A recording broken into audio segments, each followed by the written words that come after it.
welcome back to the Splat Sports Podcast, episode 19.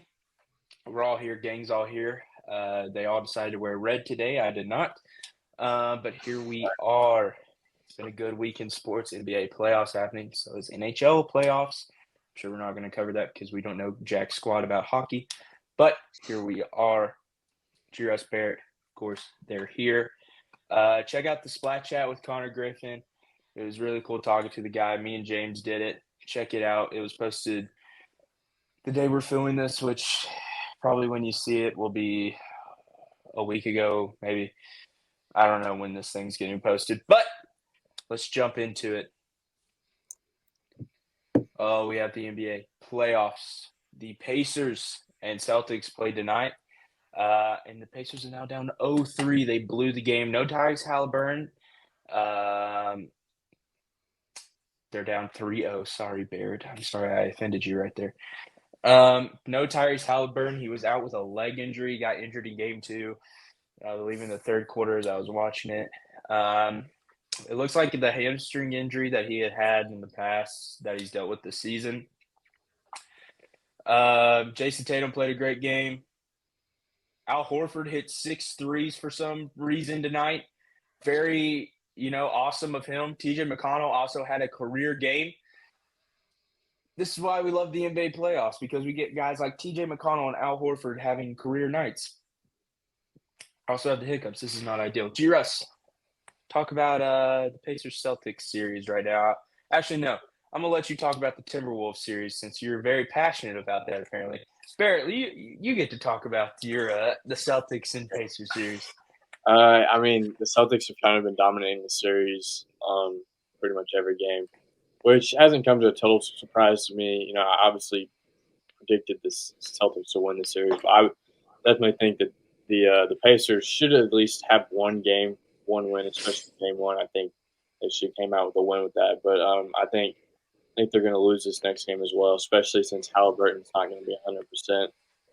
Every team who loses their starting point guard, who's averaging like 20-plus points and almost 10 assists a game, is going to be severely hurt by that. Pacers are no different. So no Halliburton means no series win for the Pacers. There you go. But Miles Turner has been playing great along with Pascal Siakam, proving that they're really Pascal Siakam probably going to go down as one of the best mid-season trades, not of all time, but definitely this year. Now we move over to the other series, the Western Conference Finals, where we have the Dallas Mavericks. We're going to talk about Luka in a minute. Led by Luka and Kyrie, along with Daniel Gafford and PJ Washington, 2 pickups they got from the trade deadline. And also, they're facing the Minnesota Timberwolves, led by Defensive Player of the Year Rudy Gobert and Anthony Edwards, along with Karl Anthony Towns, and our guy, Naz Reid. Juris is a big Naz Reid enthusiast, as they say on the streets. Juris, you're very passionate about this series. You want the T-Wolves to win, but they're down 0-2 as the time of recording. They play tomorrow night. Juris, your thoughts on this series? Yeah, I think the 2 big storylines so far is that Luka has played incredible. He's played great. And Edwards has definitely, I think, struggled the first 2 games. I don't think he's broken 20 yet in both those games. Last night, they were up 18, but they couldn't close it out. Naz Reid played great.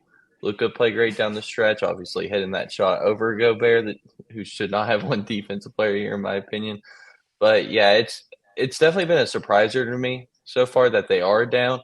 But I do think the T-Wolves will win the next game because Edwards, he hasn't broken 20 yet. I think he'll answer the call, go back to who he's been like the first 2 series. And yeah, I do think the Mavs are on pace to win the series. I think they will in probably around 6.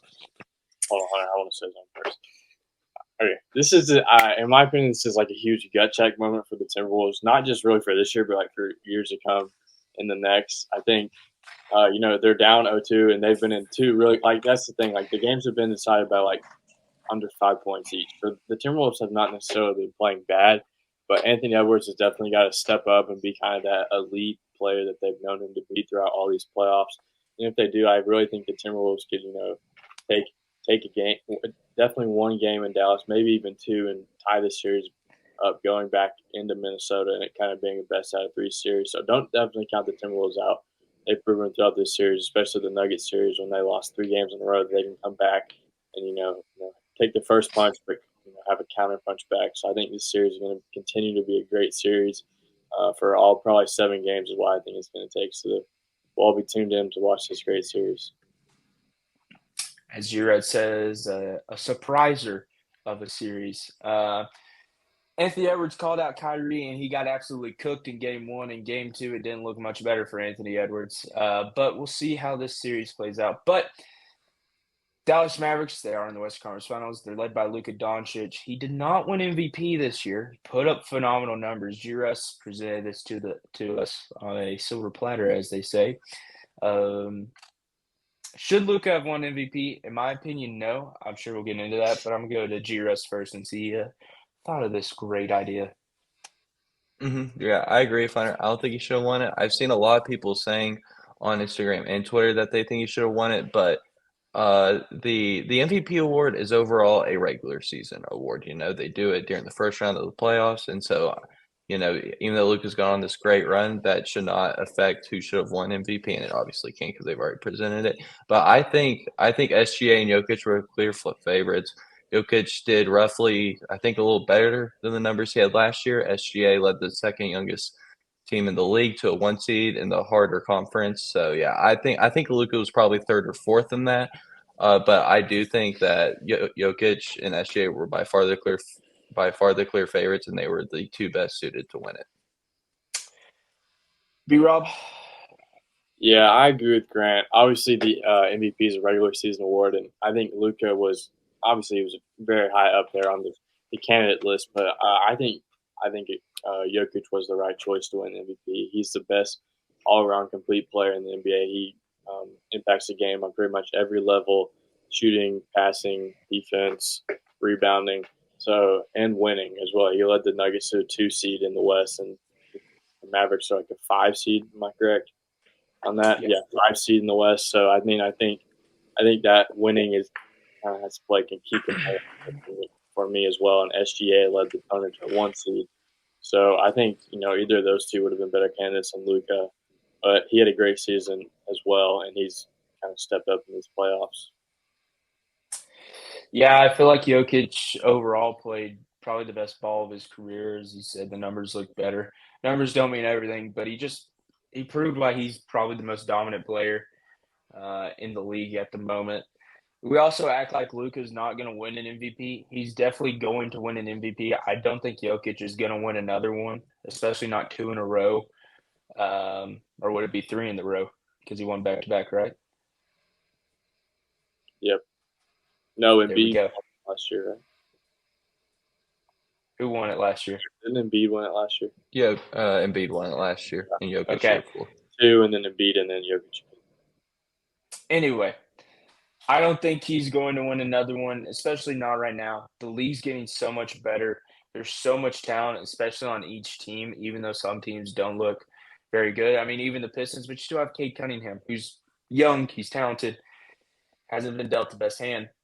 So I feel like the league's very balanced. I feel like it is tougher for some teams to win, or some players, to get, the recognition they deserve. It's kind of like the all-star argument, and that being a popularity contest when there's guys that clearly deserve it more than others, like Domantas Sabonis not being an all-star and Devin Booker being an all-star. But that's past arguments that no one really cares about because the all-star game doesn't really matter. But yeah, Luka shouldn't have won it. He will win it. He'll probably win it next year. So there you go. The NFL, the National Football League, it's heating up. The OTAs have officially begun. We start seeing players hold out. We start seeing players, the trade talks start heating up, especially with the Bengals organization. You got T. Higgins, along with Trey Henderson, I believe his name is, defensive end for them. But who's the sleeper team in the NFL right now? We all have picked one. We all picked different ones because we tend to think like-minded here. Barrett, who you got as your sleeper team that can make a run in this year's NFL? Yeah, this was a really interesting topic for me to think about when y'all told me we were going to discuss this. And kind of one of the first teams that came to mind for me was the hometown team, the Tennessee Titans. Obviously, the Titans were not very good. I mean, they weren't terrible last year, but not very good. New head coach this year, and he's more Brian Callahan yeah, Brian Callahan from the Browns, more very much from the so Bengals. from the Bengals. Okay, very much a different play style going to be in that this year. Kind of go from a old school smash mouth football head coach and Mike Vrabel to an offensive minded guy and Brian Callahan. And then they bring in a whole new offense pretty much with Tony Pollard. They bring in Taj Boyd. They got Calvin Ridley as well. So yeah, and then obviously pairing that with holy cow, DeAndre Hopkins. Sorry, I'm blanking right now on player names, but yeah, I think their offense is going to be really fun to watch. And then they already had a pretty solid defense, and then you bring in L'Jarius Sneed to kind of solidify that defensive backfield. So I think they're a team that can maybe be pretty explosive on the offensive end this year, and hopefully their defense will just be able to kind of contain teams and just let their offense kind of be the main focal point. So I could definitely see them being a pretty solid team this year. Yeah, especially with 6'9" center from the NBA, Taj Boyd, not Tyler Boyd, the wide receiver. Um, absolutely killer, All killer right, I'm on it analysis. today, boys. Absolutely killer analysis. I'm gonna go with Barrett's Commanders. If you've read anything that I've written, I've been very high on the Commanders. They had number 2 overall, number 3 overall pick, number 2 overall pick. They took Jaden Daniels with it. Good quarterback to take. They got rid of Sam Howell. They really cleaned house if you really look at it on paper. They brought in a bunch of vets, Bobby Wagner, Zach Ertz. They also brought in some younger guys that weren't getting very big roles on their teams. They brought he was the Cowboys. I don't think backup center. He kind of played a lot for Yeah, him, kind of that I know you're talking. utility lineman for the Cowboys. They bring him in to be the center. They really just made overall a lot of great improvements. They also signed, I'm pretty sure, Jacoby Brissett, maybe. He was They there. signed We signed Mariota. yes, they signed Marcus Mariota. A lot of people calling this team a retirement home. A lot of people calling this team a legacy team, like a Madden team. And yes, this team in Madden, I don't know, 17 would have won a Super Bowl. But now it's just role. It's really like they signed a bunch of role players, kind of like how the NBA does. They signed some vets that are role players. That's basically what the Commanders did, and I like the move. They have a pretty good young core in Washington already. It's very underrated, and I think they could go on a run with a division that it's going to be tough. The Giants, they're not going to be any good. We know that. The Cowboys, they'll be all right, and the Eagles are very well could win the Super Bowl this year. So it is going to be tough for them, but I do think that they could go on a big run. Giros, your team? Yeah, I went with another team from the AFC South, the Indianapolis Colts. I went with them because that I feel like second place in this division is up for grabs. The Jaguars, they started off great last year, but they kind of diminished at the end of the year. They also and I don't know how I feel about Trevor Lawrence. I don't know. I've heard they want to pay him. I don't know if they have yet or not, but I don't know. I just don't see him as a franchise quarterback option. Their head coach Shane Steichen came from Sirianni's Eagles a couple years ago, and it was clear, obvious this past year that hurt Jalen Hurts a little bit. Their offense wasn't as dynamic as it was, and it showed last year at the beginning of the year with Anthony Richardson, as he played great the first 2 or 3 weeks before being out with a season-ending injury. I also think they just got better adding A.D. Mitchell from Texas to complete that wide receiver room with Michael Pittman, and also with Jonathan Taylor and a solid defense. I think they could maybe even challenge the Texans for the AFC South title. I'm sure they also added Locke too. They had some vets as well. Colts, they don't look bad, but I think that division, especially with the Jaguars, with all that they added, Trevor Lawrence, he's going to be playing on that final year, even though he's probably going to get extended and get paid a lot of money while doing it. He still has something to prove, I guess you could say, if he doesn't get paid. So I feel like the Jags, it's kind of a make or break year for them. So I feel like they're going to go all out. They also have Doug Peterson there, who's known to be a winner. He's known to get his guys. He's rally the troops, as they say. But yeah, that's the NFL talk for you. We always have to talk some football on here. NCAA football. Still talking about football. The 12-team playoff was announced. It's happening this year. It's going to be kind of interesting. We also see ESPN sub-licensing games to TNT. So that means we might get the Inside the NBA crew talking about the good old Georgia Bulldogs. But if they don't break up or move to NBC.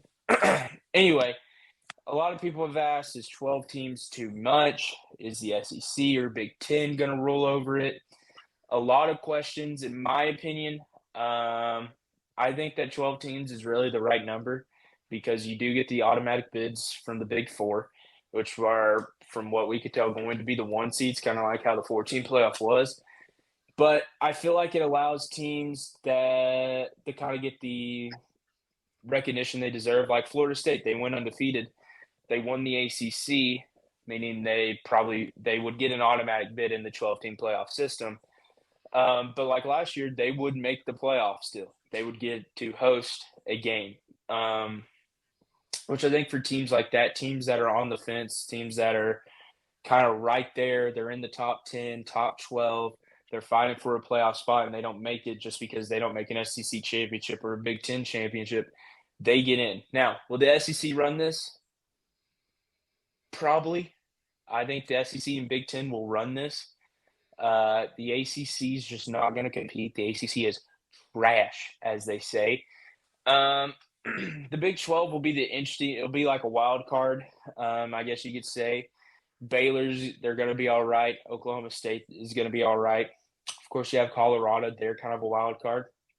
If Colorado finishes in the top 12, they're going to make the 12-team playoff, it looks like. So it's interesting how this is going to play out. I'm very interested to see. I think it will be really fun to see kind of how it plays out first year. But do you rest your thoughts on this? Yeah, I agree with what Hunter said. I think the SEC each year will probably have roughly 60 to 80% of the teams in the 12-team playoff. Whoa. I do think, I mean, just do the math if you think about it from the SEC alone, because you have Texas, Oklahoma who are coming. Texas is most definitely probably going to make it. Oklahoma is probably not. There's Bama, there's Georgia, there's Tennessee's a wild card, Missouri's a wild card. Ole Miss could make it. That's probably 5, 6, or 7 right off the top of my head. Oh, you're talking this year. I'm talking like for the future. I think that. Yeah, I know, I think. Yeah, this I'm year saying I definitely think that the SEC will run the playoff. Yes. Yeah, I mean, like I'd say probably 50, 60, 80% between SEC and Big Ten. I'm not just saying SEC as well. So when I look at that, I also do think 12 was too much. I think 8 was probably the perfect amount-ish. I mean, 12, obviously, it's more exciting for the fans and all, but I think having 3 or 4 postseason games for some of these teams is going to toll on their body, and that could lead to injuries before the NFL.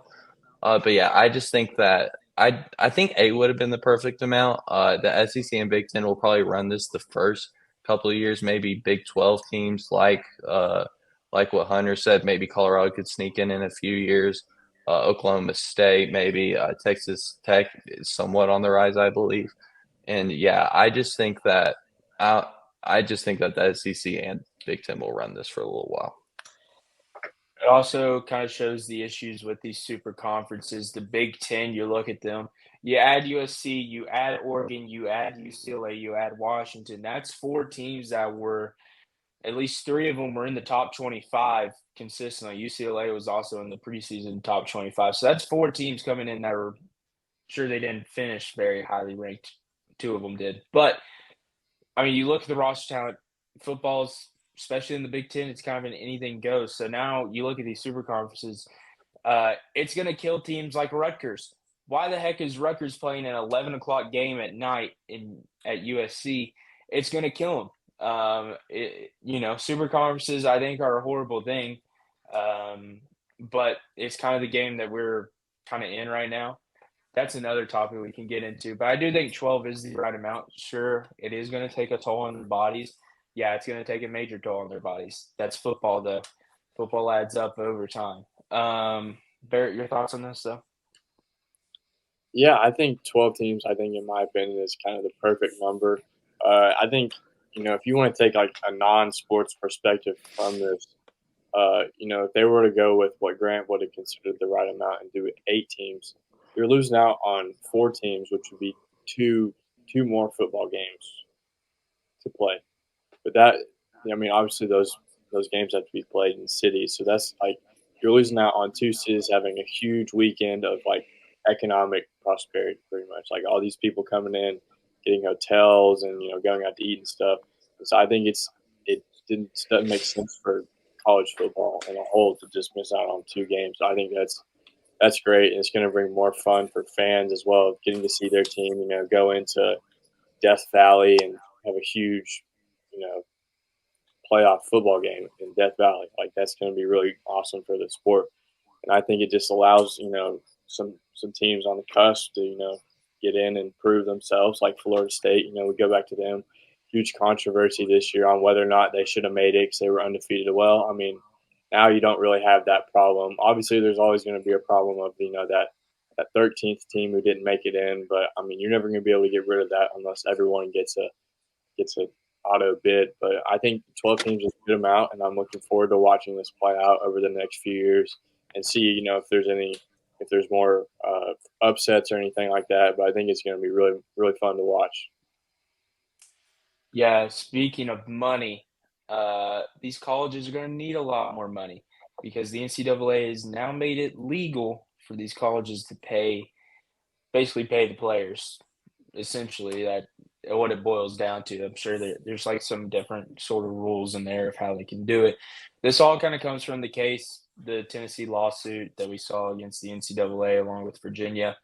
But now this opens up a wide array of kind of what these colleges can do. Basically, these recruits can now go to these schools and basically say, "Hey, how much are you going to pay me? How much am I going to make? What car are you going to get me? What are you going to do for me?" Which, sure, a lot of people say that's horrible. This is going to kill the sport. But you also have to look at it from around the country. It's going to grow college sports to something as big as like the NBA, where you see these players showing up with exclusive deals. You see like in the NFL, you see players that have exclusive brands, which I think is just going to be awesome. I'll tell you what doesn't need to happen is Shadir Sanders does not need to drop another album. It is good that he can play quarterback because that song that he released was hot garbage. But you look at Shadir Sanders, he does Louis Vuitton shows. He has these massive brand deals. You look at that, it's good for the sport. It brings more eyes to the sport. And sure, a lot of people say, like, oh, this is going to kill programs. This is going to kill programs. At the end of the day, it's where the kid wants to go. Sure, some kids are going to go for money, but others are going to go for the hometown team. Yeah, it stinks sometimes. Some places are going to lose out on recruits because this college said, "Hey, we're going to pay you 1 million," when the other college said, "We're going to pay you 900,000 in a car." You can weigh your options through that, and it's really who's going to be able to offer the best money, the best deal here. It's like free agency. And some teams are going to get underrated guys. Some teams are going to get overrated guys. It's college sports. That's the beauty of it. Now everything's kind of on an even playing field if you really look at it. I know Nick Saban was like, it's not even, it's not even. It's very much even. Rutgers can recruit as the same amount as Michigan. Now, are they going to land the recruits? No, they can't. But they can offer as much money as they want to. They can offer. You want a Mercedes? You want a Mercedes Benz? We can give you a Mercedes Benz. You want $1 million? We'll give you $1 million. So now, sure, is it incentivizing players? Yeah. Is it players going in for themselves? Yeah, you can look at it that way. But in my opinion, I think this is probably the best thing for college sports in a long time. So there you go. What is next? Barrett, NCAA men's basketball. Take it away, big boy. Yeah. So, big news dropped yesterday for especially us big Orange fans here in the Knoxville, Wrong way. 865 area. Highly coveted combo guard, shooting guard, whatever position you want to call him now. Chaz Lanier from the University of Northern Florida committed to Tennessee over little brother Kentucky and BYU. So yeah, that was really it was a really kind of roller coaster recruiting, I would say. Lanier enters the portal with a do not contact tag, and immediately all the media speculated that Tennessee was the automatic team he was going to go to. It would only be maybe a week or two, and he would already be committed to the University of Tennessee. But then, BYU and Kentucky basically say, "Hey, Chaz, here's our checkbook. Write whatever you want. Come play basketball for us."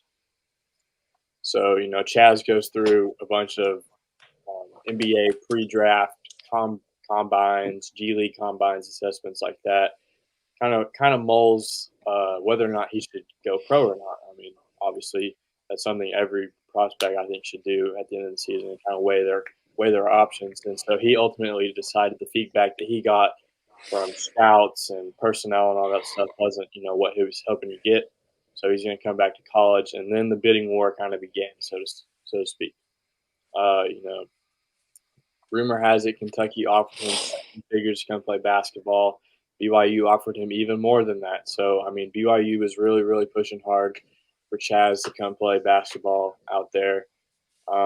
He went on official visits this past week. He went to BYU this past Sunday, and then Kentucky on Monday, and then he finished it out at Tennessee on Tuesday, where he stayed there about 2 days, I think. And ultimately, he kind of chose the Vols. Coach Barnes kind of had his recruiting visit a little bit different than BYU and Kentucky had.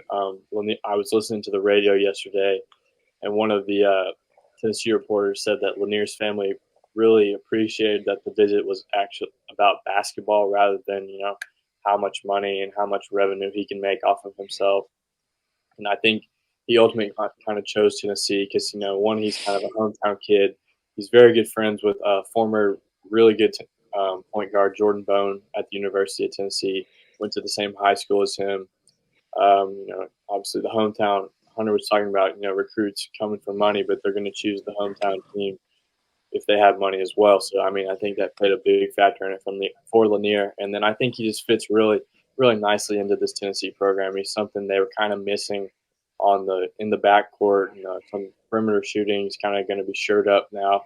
Hopefully, he can provide just a little bit of what Connect is leaving. Obviously, he's not going to be Dalton Connect. We know that, but hopefully, he'll be able to provide some nice outside shooting on the perimeter and relieve some pressure off of guys like Zakai Ziegler, new transfers like Darlin Stone Dubar and Igor Milicic and Jemai Mashak. So I'm really looking forward to see what Chaz can do in the orange and white. We'll see how Tennessee is this year. I'm thinking they're going to be pretty good again. Others would agree with me. And so I'm really looking forward to this whole college basketball season playing out again because it's really fun to watch. All these different stages of the season and then finishing it up with March Madness. So look for Tennessee to kind of hopefully have another good, successful season again this year. There you go. Big pickup for the Vols. Transfer portal kind of closing up shop, as they say in the for the men's world. Lanier was really the big final piece in the chess match that is the transfer portal. Do we have anything else? Oh yeah, SEC baseball tournament. It's here. It's happening. The finals is tomorrow. It's going to be Tennessee versus LSU. LSU been hot, extremely hot. Tennessee lost first round, but did come back. They're now in the championship. As a Tennessee fan, I kind of wish we lost the SEC tournament early because that means we want to be the 1 seed, and that means the 1-seeded curse would not hit us. But at the end of the day, championship is a championship. You take what you take. So yeah, SEC championship is tomorrow. The games have been fun. It's Hoover Met. If you ever been there, it's literally just a home run derby the entire time. Some good pitching though. A lot of really good pitching performances from this weekend. LSU and South Carolina had a fantastic game today, where LSU came back and won in extra innings. So I watched that while at work. But yeah, that's been episode 19. We'll see you next time. Jesus loves you. Adios. Stay sporty.